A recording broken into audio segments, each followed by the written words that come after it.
कभी कभी तो मन करता है लंबे बालों को काट कर ना एकदम छोटा कर दो। इतने भारी बाल की जूड़ा बनाने के बाद भी जमीन पर जाकर लगते हैं। चुप कर, कोई जरूरत नहीं है इन पर कैंची लगवाने की। जानती कितनी मुश्किल से मैंने तेरे ये बाल बड़े किए हैं।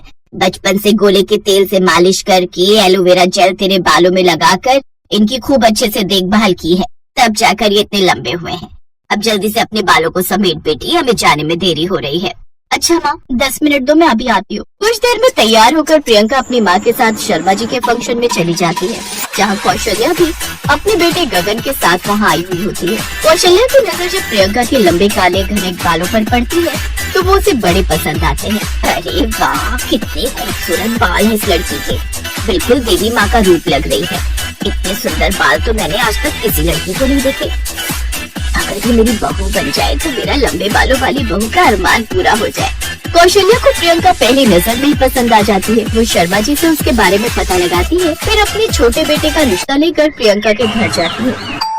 गगन भी अच्छे परिवार से था, इसलिए प्रियंका के माता पिता भी इस रिश्ते के लिए हाँ कर देते हैं। कुछ दिनों बाद दोनों की शादी हो जाती है और प्रियंका ब्याह कर अपने ससुराल आ जाती है। प्रियंका के बाल देखकर पड़ोसने कहती हैं, वाह कौशल्या, तेरी छोटी बहू के बाल तो कितने ही सुंदर और लंबे हैं, लेकिन मुझे डर है कहीं इन्हीं बालों को लेकर दोनों बहुओं में संग्राम ना हो जाए। क्या मतलब? मतलब ये कि कहाँ छोटी बहू के इतने बड़े और लंबे बाल और कहाँ तुम्हारी बड़ी बहू बिल्कुल गंजी। अब ऐसा ना हो कि इन बालों के कारण ही तुम्हारी दोनों बहुओं में संग्राम छिड़ जाए। उन औरतों की बातें सुनकर अब कौशल्या को भी इस बात का डर सताने लगता है। तो वही प्रियंका जेठानी के गंजे होने की बात सुनकर हैरान थी। क्या गंजी जेठानी? हाँ बहू, तेरी जेठानी गंजी है और इसलिए शादी में आइए देखते हैं, बैठकर मजा आएगा। ने अपने सर पर घूंघट डाल रखा था। तभी उसकी जेठानी अंजलि कमरे से बाहर आती है, जो कि पूरी तरह गंजी होती है।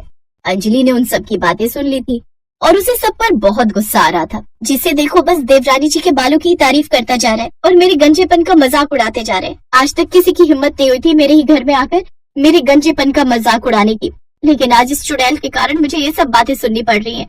गुस्से में अंजलि अपनी देवरानी की तरफ देखती है और फिर अपने कमरे में चली जाती है। ऐसे कुछ दिन बीतते हैं। एक रोज गगन ऑफिस से घर लौटते वक्त अपनी बीवी के लिए गजरे लेकर आता है। ये लो डार्लिंग, ये तोहफा तुम्हारे लिए। अरे वाह, ये तो बहुत ही सुंदर गजरा है। हाँ, लेकिन तुम्हारे इन खूबसूरत बालों से नहीं। जब तुम इसे अपने खूबसूरत बालों में लगाओगी ना, तब इसकी खूबसूरती और भी बढ़ जाएगी। तो फिर अपने हाथों से ही लगा दो ना। तो उसके बालों में गजरा लगाता है।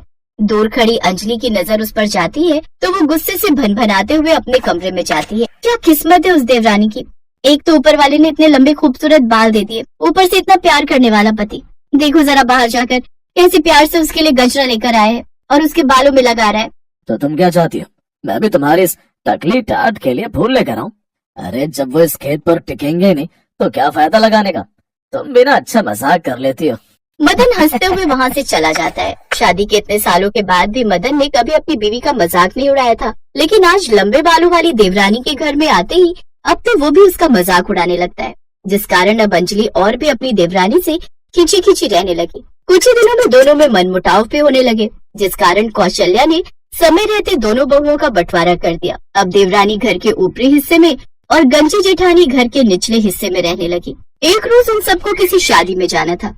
कौशल्या काफी देर से हॉल में खड़ी दोनों बहुओं का इंतजार कर रही थी। ओफो बहुओं, अब आ भी जाओ, कितना वक्त लगाओगी? माँ जी, वो बाल संवारने में। हाँ हाँ रहने दे बहू, जानती हूँ तुझे तो वक्त लग ही गया होगा, लेकिन इस मुई गंजी को क्यों इतनी देर लग गई? इस टकले को चमकाने में क्यों देर हो गई तुझे? तुझे तो बल्कि जल्दी से तैयार होकर अपनी देवरानी की मदद करनी चाहिए थी।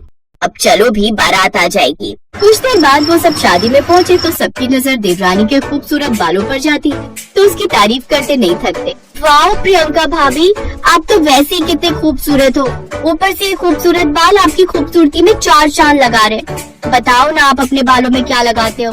अच्छा आओ, मुझे आपके साथ सेल्फी लेकर सोशल मीडिया पर अपलोड करनी है। पूरी शादी में सबका ध्यान सिर्फ प्रियंका के बालों पर था।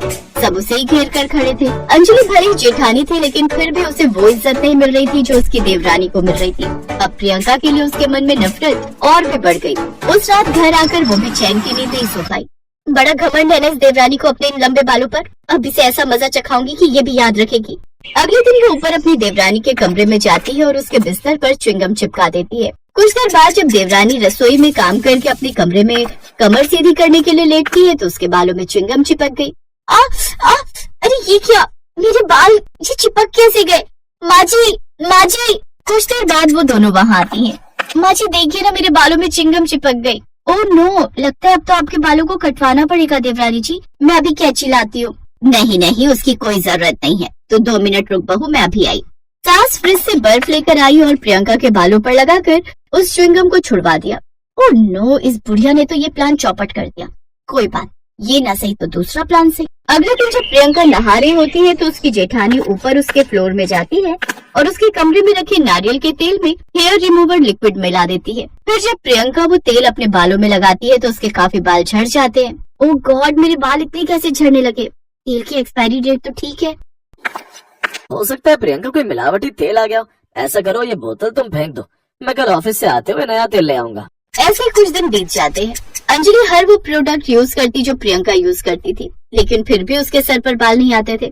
अपने टकलेपन से अब वो परेशान हो चुकी थी और अपनी देवरानी के लंबे बाल देखकर भी। इसलिए अब उसने फैसला किया कि अब वो कुछ ऐसा करेगी जिससे उसकी देवरानी के सारे बाल ही खराब हो जाए और उसे अपने बाल कटवाने पड़े। फिर अगले दिन जब देवरानी ऊपर अपनी बालकनी में अपने बाल खोलकर बैठी थी तो नीचे खड़ी गंजी जेठानी के मन में एक विचार आया। अब आज देवरानी के लंबे बालों का ये आखिरी दिन होगा, अब आएगा मजा। अंजलि तुलसी में दिया जलाने के बहाने दिया लेकर बाहर आई और अपनी देवरानी के लंबे लटकते हुए बालों के पास वो जलता हुआ दिया रख देती है, जिसके चलते धीरे धीरे प्रियंका के बालों में आग लगने लगती है और उसके बाल जलने लगते हैं। प्रियंका संभालो खुद को। कौशल्या वहाँ आती है और अपनी बड़ी बहू को जोरदार थप्पड़ मारती है। अच्छे से जानती हूँ ये सब तूने जानबूझकर किया है। ये आप क्या कह रही हैं? मैं भला ऐसा क्यों करूँगी? क्योंकि तू उसके लंबे बालों से जलती है और ये बात प्रियंका को बहुत पहले ही पता चल चुकी थी। वो च्युइंगम भी तूने ही उसके बिस्तर पर चिपकाई थी और तेल में भी तूने मिलावट की थी। हमें तेरे पति ने सब बता दिया है। मुझे शर्म आती है तुझे अपनी बहू कहते हुए भी। तो मैं और क्या करती? जब से ये आई आप सब इसके बालों की तारीफ करते रहते और मेरे गंजेपन का मजाक उड़ाते रहते थे। अब मेरे बाल अपने आप झड़ते चले गए तो इसमें मेरा क्या कसूर है? अंजलि रोने लगती है। तभी प्रियंका उसे गले से लगा लेती है। अगले दिन प्रियंका अंजलि को लेकर बालों वाले डॉक्टर के पास जाती है और उसके गंजेपन का इलाज करवाती है, जिससे उसके बताए हुए प्रोडक्ट से अब अंजलि के सर पर भी बाल आने लगते हैं और अब वो दोनों देवरानी जेठानी खुशी खुशी रहती है।